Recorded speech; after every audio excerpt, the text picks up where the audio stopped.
This is Shalom, your host, bringing you Gravity, a series dedicated to the discussion of science and how it interacts with biblical perspectives. In today's episode, we will talk about different theories put forth to answer key questions in life. And they are: who am I? Where did I come from? And where will I go when I die? Different theories have been put forth to answer these very important questions.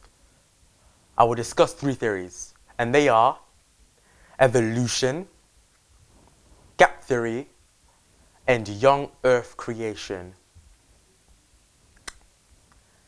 Evolution states that in the beginning, about 14 billion years ago, all the matter in the universe was concentrated into a single incredibly tiny point, which began to enlarge rapidly in a hot explosion called the Big Bang. Over time, it brought about galaxies, planets, and stars. Over 3.5 billion years ago, life began as a small microscopic organism, something like an amoeba or bacteria, and during the vast stretch of time, hundreds of millions of years, that microscopic organism diversified and evolved to everything living today. Evolution is split into 6 categories, and they are cosmic evolution, chemical evolution, stellar evolution, organic evolution, macroevolution, and microevolution. Cosmic evolution is the origin of time, space, and matter.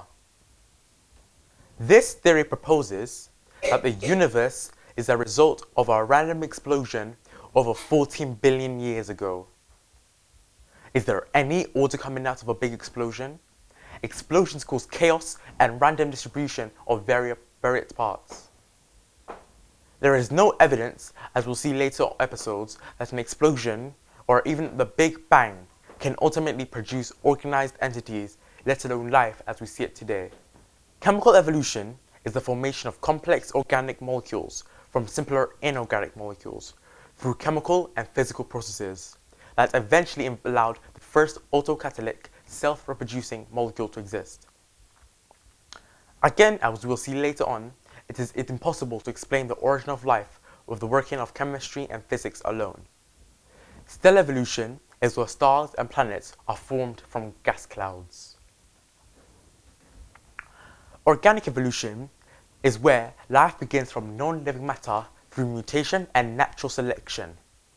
Natural selection may help explain the survival of species, but not the arrival of species. As we'll see later, natural processes are not sufficient to explain the origin of life and the complexity of the cell.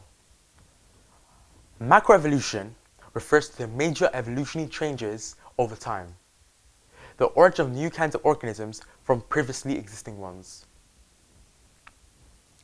Examples of this would be fish descending from invertebrate animals or whales descending from land mammals. Macroevolution, however, requires new genetic information to produce entirely new types of animals, and that has never ever been observed. Microevolution refers to varieties within a given kind. Change happens within a group, but the descendant is clearly of the same kind as the ancestor.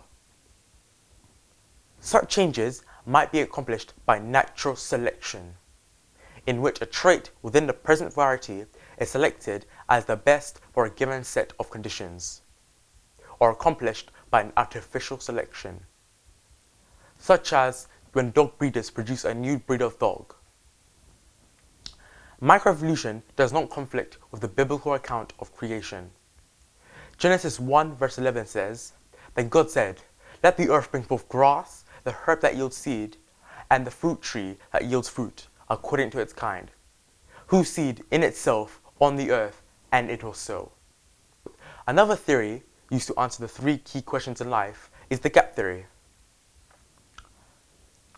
This is a term used to describe biblical creationists who believe that God created the universe and all of its inhabitants over billions of years.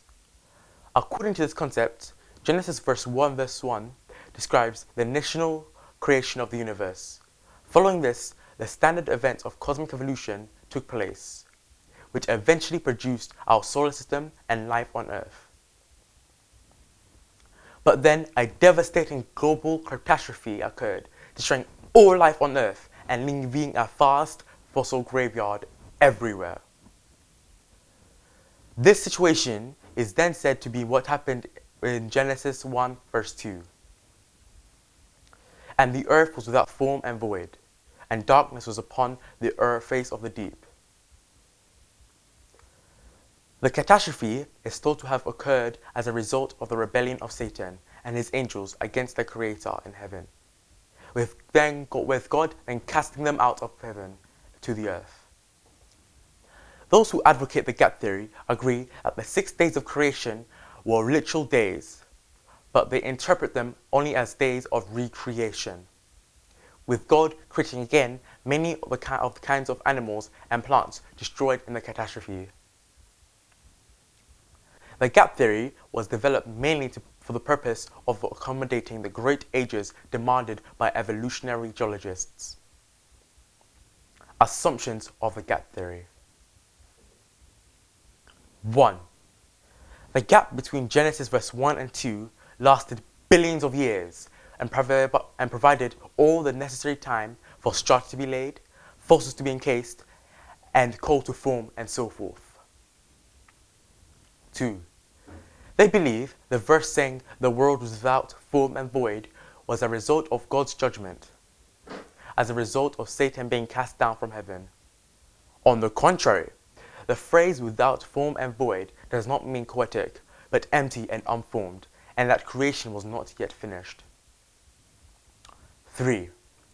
They believe that the phrase saying darkness was upon the face of the deep indicates that sin and judgment had contaminated God's creation. The answer is not at all. For you should remember that God created light and darkness. As the psalmist wrote, "Thou makest darkness, and it is night." Psalms 104 verse 20.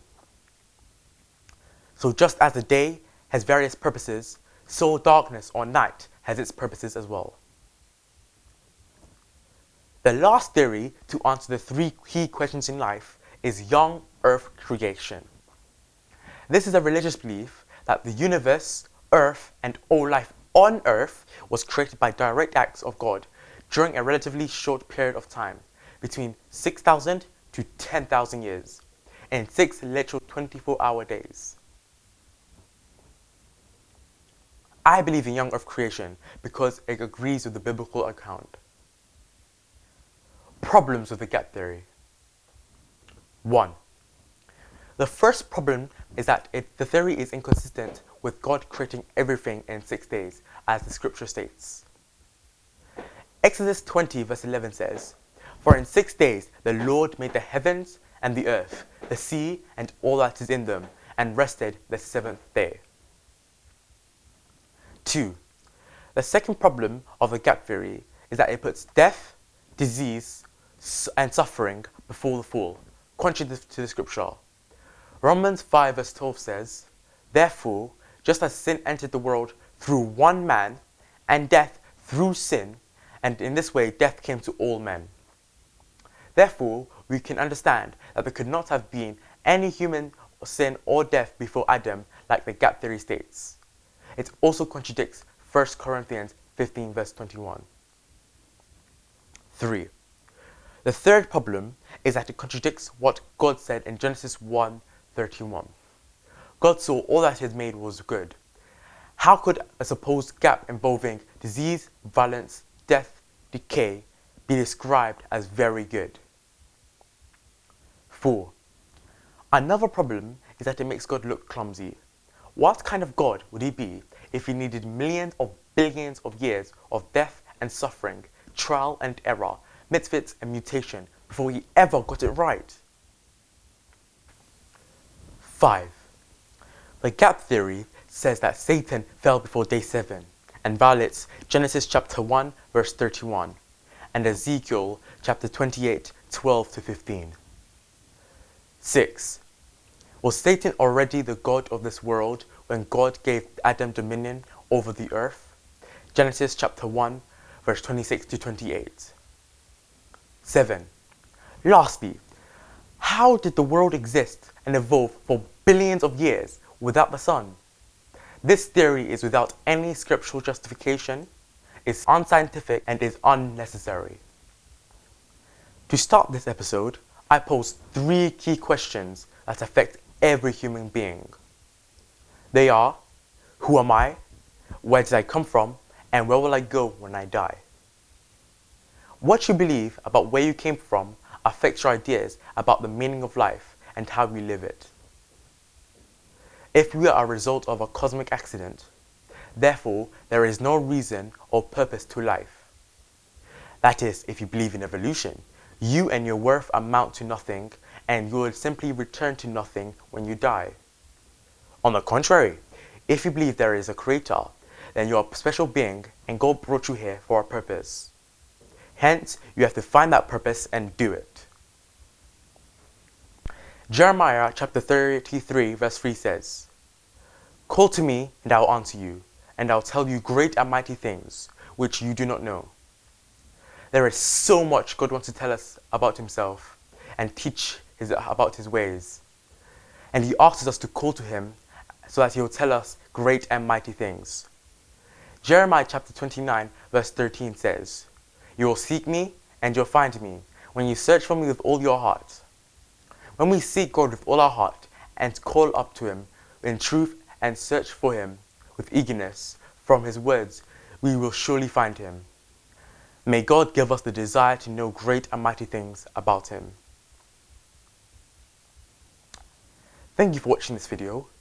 We hope that you have learned something. Please, could you like this video and follow us on Facebook? Our page is called Gravity. It's a Sure Thing.